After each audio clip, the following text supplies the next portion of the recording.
Hello armies. 2040 সাল। আমার স্বপ্নটা পূরণ করেছি। এখন আমি আমার ড্রিম কান্ট্রি সাউথ কোরিয়াতে থাকি। একদিন রাস্তায় হাঁটতে হাঁটতে হঠাৎ তার সাথে দেখা, যাকে আমি এত বছর ধরে ভালোবেসে এসেছি। ছুটে গেলাম তার কাছে, গিয়ে বললাম, আপনি বিটিএস মেম্বার তেহাইন না? সে উত্তরে বলল, হ্যাঁ, আগে ছিলাম, কিন্তু আপনাকে তো চিনলাম না। আমি দীর্ঘ নিঃশ্বাস ফেলে বললাম, আমি আর্মি। সে অবাক দৃষ্টিতে তাকিয়ে বলল, এখনো মনে রেখেছো? হেসে বললাম, কি করে ভুলে যাব আপনাদের। চোখে পানি নিয়ে জিজ্ঞাসা করলাম, আচ্ছা, আমাদের বাকি 6 রাজা কেমন আছে?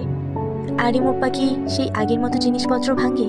জিনোপ্পা কি সেই আগের মতো নিজেকে হ্যান্ডসাম দাবি করে? আচ্ছা, আমাদের সুগা কি সেই আগের মতো সেভেজ আছে? জিহবপ্পা কি সেই আগের মতো হাসে? আমাদের জিমিন কি সেই আগের মতো ক্যামেরা দেখলেই ফ্লার্টিং করে? জাঙ্কু কি সেই আগের মতো বাচ্চামি পাগলামি করে?